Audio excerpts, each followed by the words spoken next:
6 saya rumus dulu NIM 23200017 kelas A semester 3. Di sini saya akan menjelaskan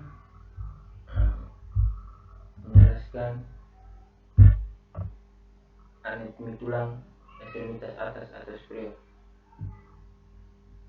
Tulang adalah sebuah benda keras yang ada di dalam tubuh manusia yang berfungsi sebagai penegak dan melindungi tubuh manusia. Berikut ini adalah bahasa mengenai anatomi tulang ekstremitas atas pada tubuh manusia. Anggota gerak atas atau ekstremitas superior. Yang pertama, humerus atau tulang lengan atas, meliputi kelompok tulang panjang atau tulang pipa, ujung atasnya besar, halus, dan dikelilingi oleh tulang belikat. Yang kedua, radius dan ulna atau pengumpil dan hasta, yang memungkinkan pergelangan tangan untuk memutar. Yang kedua, karpal atau pergelangan tangan, terdiri dari 8 buah tulang yang dihubungkan oleh ligamen. Yang keempat, metacarpal atau telapak tangan yang tersusun atas 5 buah jari di bagian atas berhubungan dengan tulang pergelangan tangan, sedangkan bagian bawah berhubungan dengan tulang-tulang jari atau phalanges.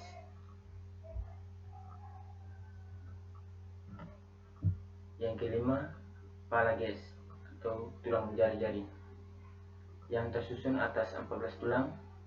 Setiap jari tersusun dari 3 tulang, kecuali ibu jari yang punya hanya 2 tulang.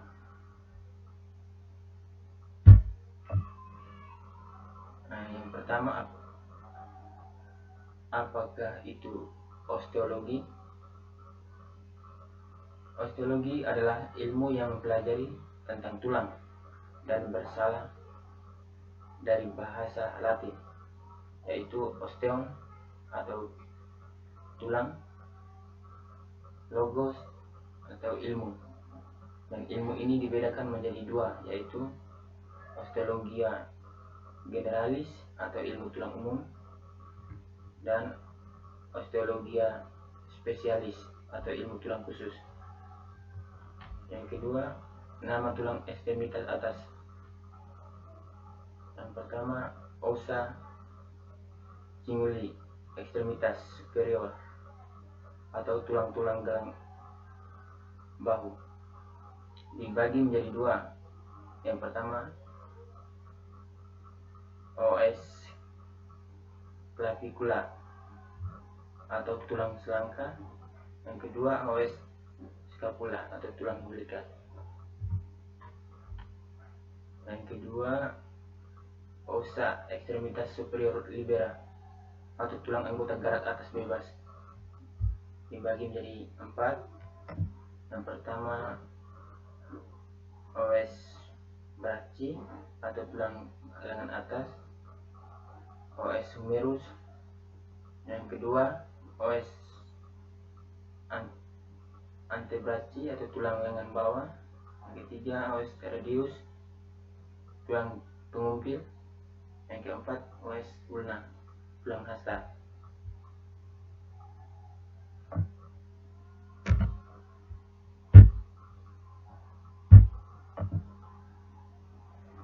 Os manus, tulang-tulang tangan.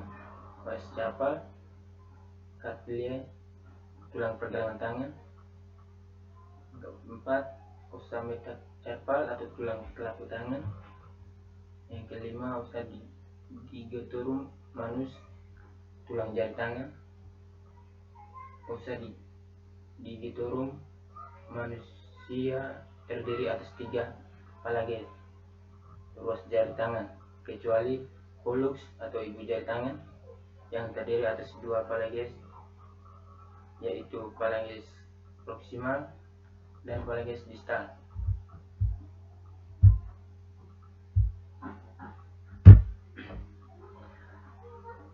Yang berikut kita masuk pada cedera yang dapat terjadi pada ekstremitas superior adalah yang pertama,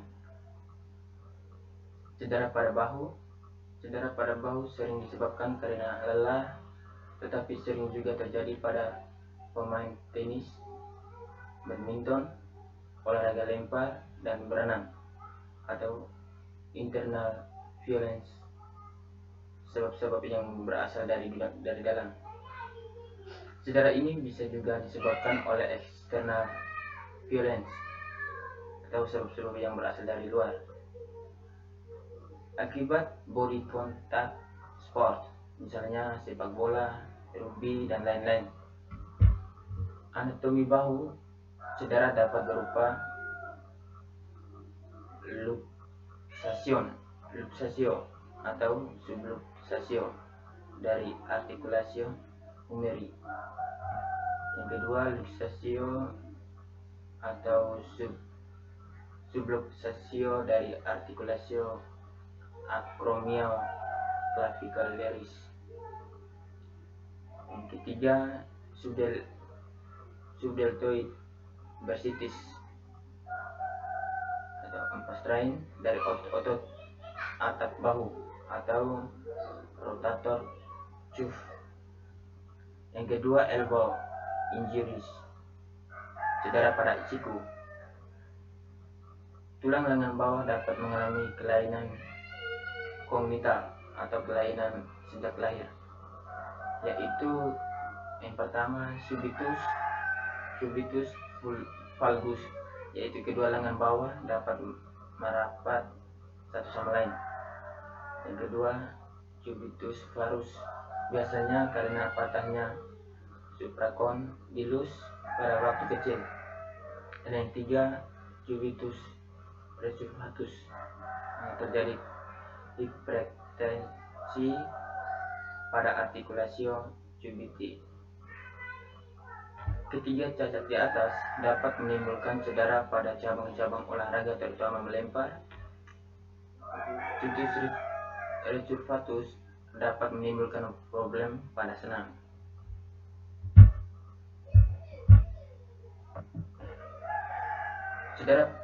Cedera pada lengan bawah, pergelangan tangan dan tangan. Cedera yang sering terjadi adalah tenosynovitis dari otot ekstensor lengan bawah dan biasanya terjadi pada olahraga dayung. Cedera pada pergelangan tangan jarang terjadi, tetapi bila terjadi dapat sangat mengganggu. Cedera pergelangan tangan atau transverse wrist akibat hipertensi pada waktu melempar agar mendapat lemparan yang jauh, dan ini biasa terjadi pada cabang-cabang olahraga melempar, misalnya tolak peluru.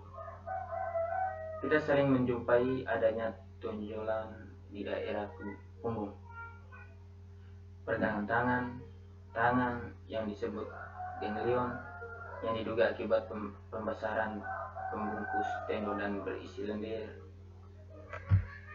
Cedera pada jari-jari sangat jarang terjadi, dan cedera pada ibu jari sering terjadi pada petinju, yaitu fraktura metacarpal 1 atau fraktur Bennett.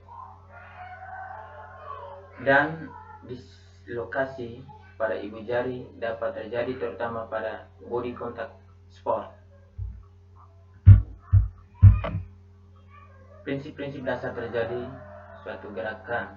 Yang pertama, otot harus kontraksi dan menyilangi sendi, atau kecuali otot harus kontraksi dan menyilangi sendi, kecuali yang melekat pada kulit atau organ tubuh.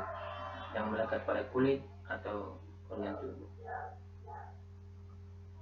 Gerakan saat kontraksi otot, insertion, gerakan saat kontraksi otot, insertion origo. Yang ketiga, sendi, bisa satu aksis atau lebih. Yang keempat, posisi persilangan otot, aksis arah gerakan. Otot dapat menyilangi lebih dari satu aksis sesuai dengan jumlah aksis pada sendi yang disilanginya. Yang keenam, otot dapat menyilangi satu sendi atau monoartikuler dan menyilangi lebih dari satu sendi. atau polea artikuler. Yang ketujuh, bidang gerakan otot selalu tegak lurus dengan aksinya. Ekstremitas superior dibedakan menjadi dua bagian. Yang pertama, tulang-tulang gelang. Tulang-tulang gelang dibagi lagi menjadi dua, yaitu os claviculae, yang kedua os scapulae, dan yang kedua tulang anggota badan bebas. Pertama os humerus, yang kedua os radius, os ulanae, ossa manus. Dibagi lagi menjadi empat, yaitu ossa carpalia atau 8 tulang, yang kedua ossa metacarpalia 5 tulang, ossa digitorum manus, dan ossa digitorum manus.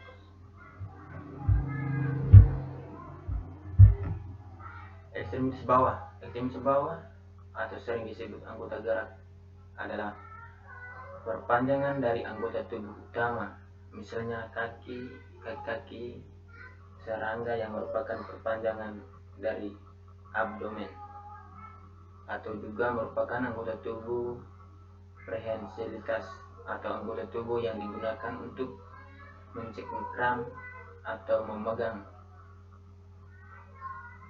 seperti lengan gurita, lengan atau lengan monyet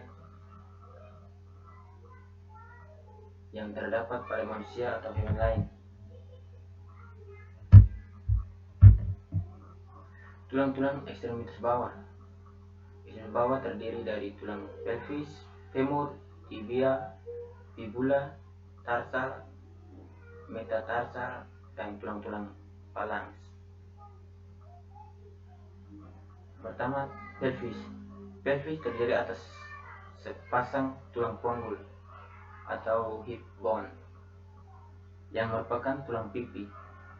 Masing-masing tulang pinggul terdiri atas 3 bagian utama, yaitu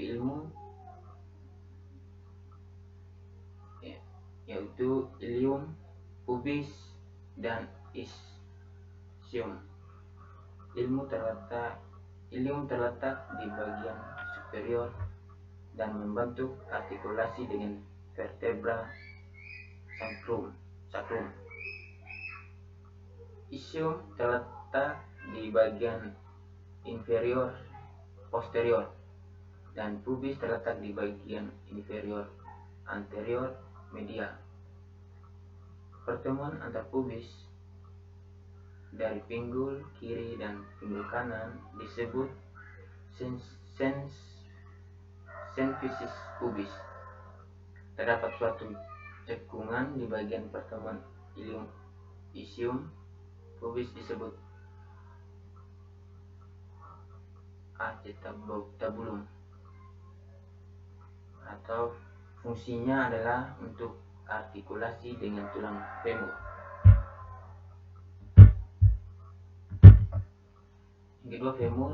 Femur merupakan tulang betis yang di bagian proximal berinteraksi dengan pelvis, dan bagian distal berartikulasi dengan tibia melalui condyles. Di daerah proximal terdapat fascius yang disebut trochanter mayor dan trochanter minor, dihubungkan oleh garis intertrochanteroid. Di bagian distal anterior terdapat condyle lateral dan condyle media untuk artikulasi dengan tibia, serta permukaan untuk tulang patella. Yang berikut, tibia. Tibia atau tulang kering merupakan kerangka yang utama dari tungkai bawah dan terletak media atau fibula dari tulang betis. Tibia adalah tulang pipa dengan sebuah batang dan 2 jung. Ujung atasnya sangat melebar sehingga menciptakan permukaan yang luas untuk menahan berat badan. Bagian ini mempunyai dua massa yang menonjol yang disebut condylus medialis dan condylus lateralis. Di antara kedua condylus terdapat daerah kasar yang menjadi tempat peletakan ligamen untuk dan tulang rawan sendi lutut. Yang keempat, fibula. Fibula merupakan tulang tungkai bawah yang letaknya lebih lateral sebanding dengan tibia. Di bagian proksimal, fibula berartikulasi dengan tibia, sedangkan di bagian distal, fibula membentuk malleolus lateral dan facies untuk artikulasi dengan tulang-tulang tarsal. Yang kelima, tarsal. Tarsal merupakan 7 tulang yang membentuk artikulasi dengan fibula dan tibia. Di proksimal dan dengan metatarsal, diastal terdapat 7 tulang tarsal yaitu calcaneus, talus, cuboid, navicular, dan canaiform. Calcaneus berperan sebagai tulang penyangga berdiri.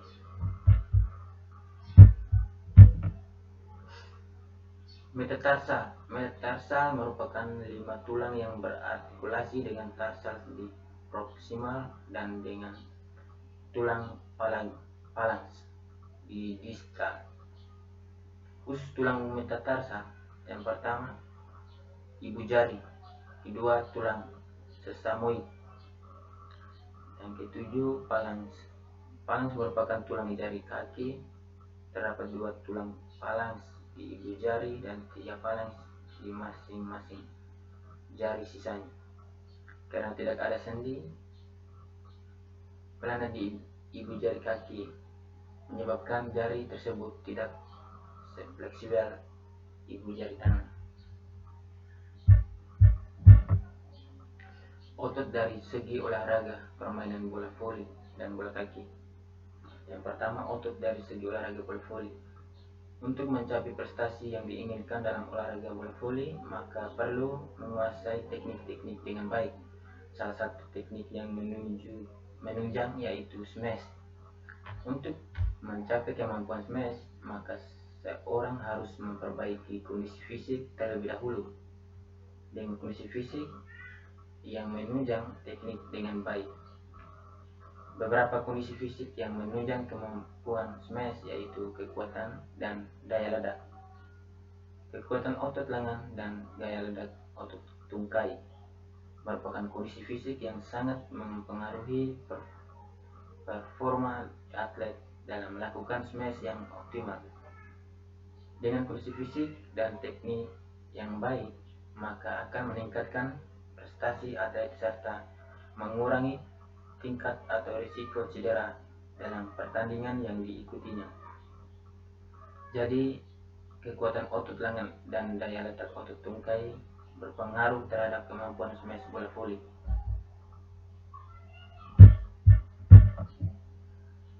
Kekuatan otot lengan adalah komponen kondisi fisik seseorang tentang kemampuan dalam mempergunakan otot lengan untuk mengarahkan daya maksimal, mungkin guna mengatasi sebuah tahanan atau beban. Kedua, apa saja latihan kekuatan untuk membentuk otot lengan? Yang pertama, push up, berbaring telungkup pada lantai atau matras. Yang kedua, bear crawl, posisikan tubuh Anda seperti push up, namun kedua kaki terbuka selebar pinggul. Yang ketiga, plank press. Yang keempat, bicep curls. Yang kelima, monkey arms. Yang keenam, pom-pom cheer sled. Yang ketujuh, oblique twist triceps push up. Daya ledak. Daya ledak adalah kemampuan otot atau sekelompok otot seseorang untuk mempergunakan kekuatan maksimal yang dikerahkan dalam waktu yang sependek-pendeknya atau singkat-singkatnya. Dan yang kedua, apa saja latihan daya ledak? Latihan atau daya ledak dilakukan dengan mengkombinasi latihan kekuatan dan kecepatan pada waktu yang bersamaan. Contohnya lempar lembing, lempar cakram, dan bola basket. Yang ketiga, yang berikut, daya ledak otot tungkai. Daya ledak otot tungkai adalah kemampuan otot untuk mengatasi beban dengan kecepatan kontraksi yang tinggi. Elemen ini merupakan produk dari kemampuan, kekuatan, dan kecepatan. Kemampuan ini sangat dibutuhkan dalam berolahraga yang memiliki unsur lompat-loncat, sprint, dan tendangan.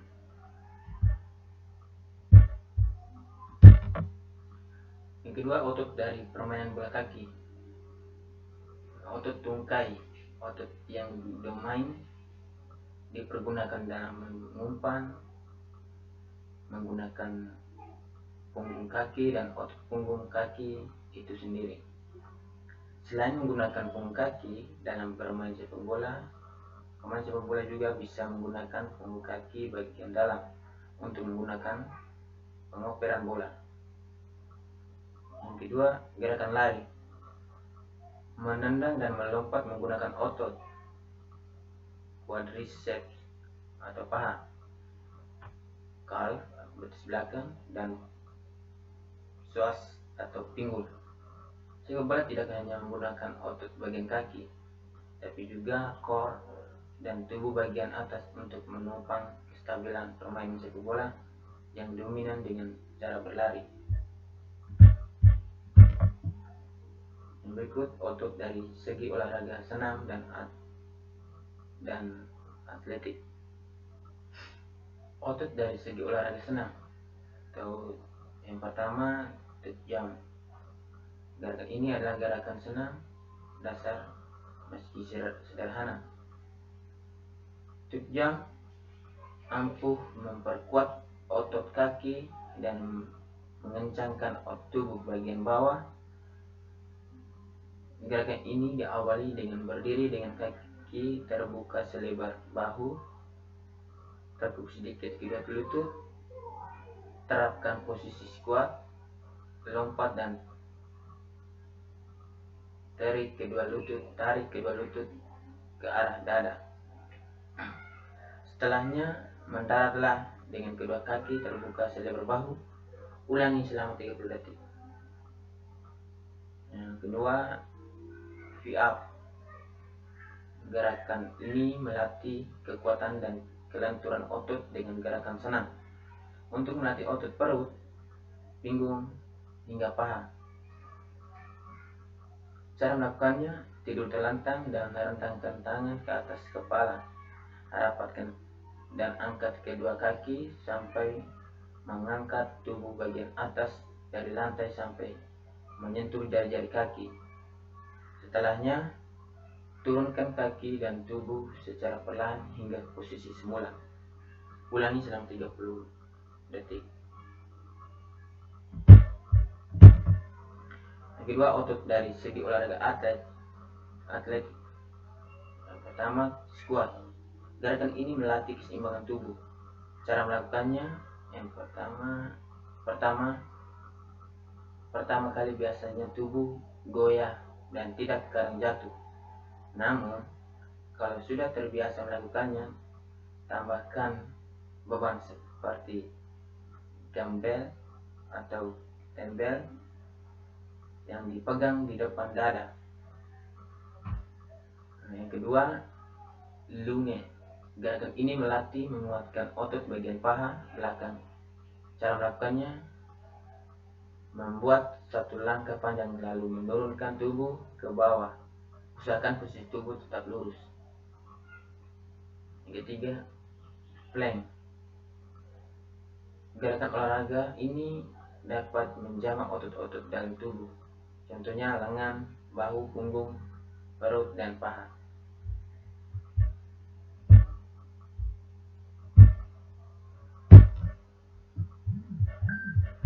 Yang berikut, deadlift.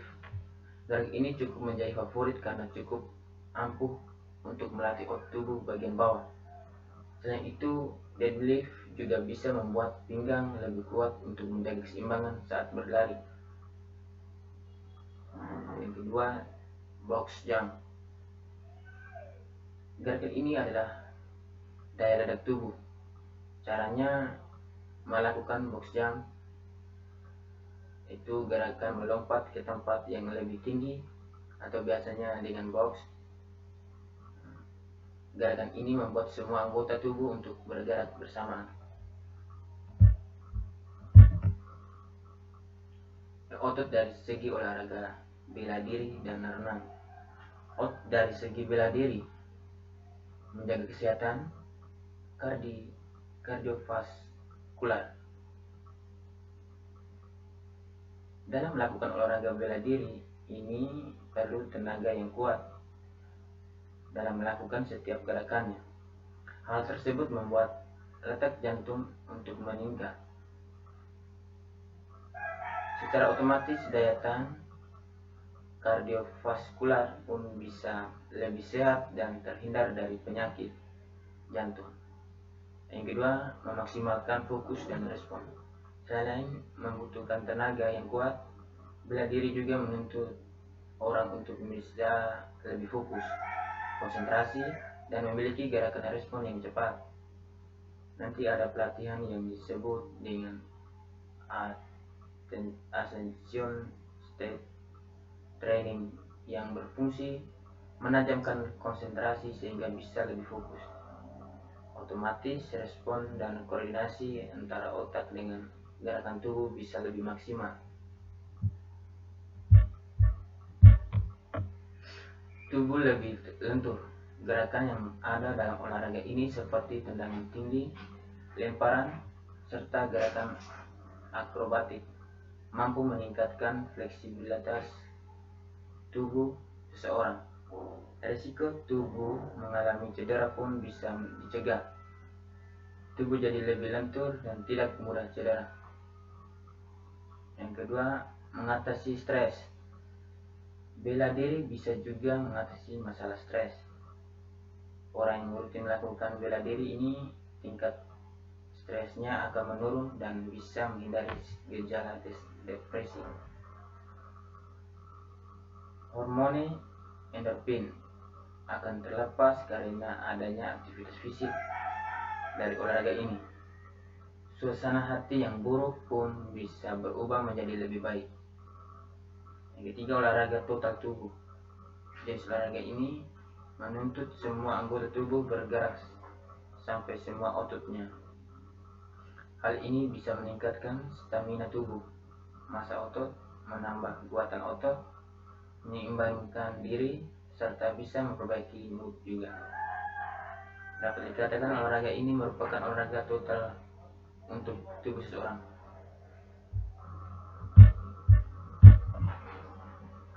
Otot dari olahraga renang. Renang dan artritis.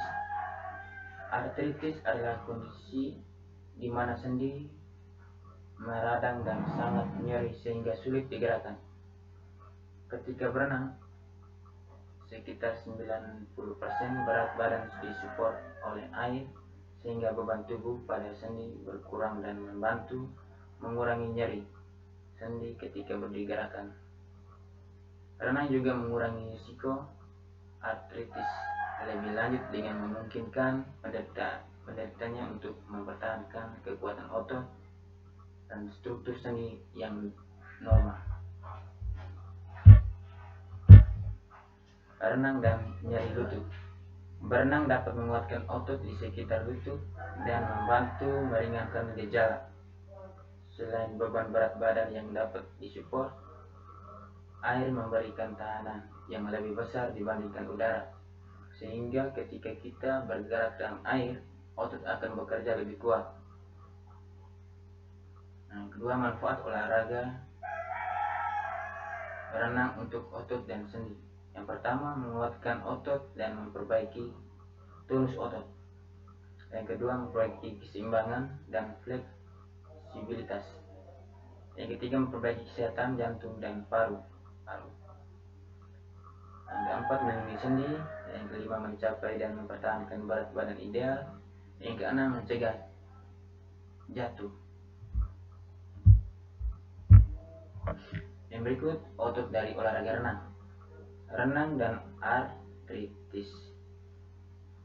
Artritis adalah kondisi di mana sendi meradang dan sangat nyeri sehingga sulit digerakkan. Ketika berenang, sekitar 90% berat badan disupport oleh air sehingga beban tubuh pada sendi berkurang dan membantu mengurangi nyeri sendi ketika digerakkan.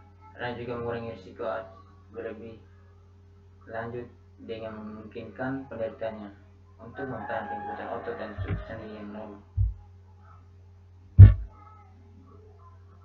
Oke, sekian dari saya. Terima kasih. Salam.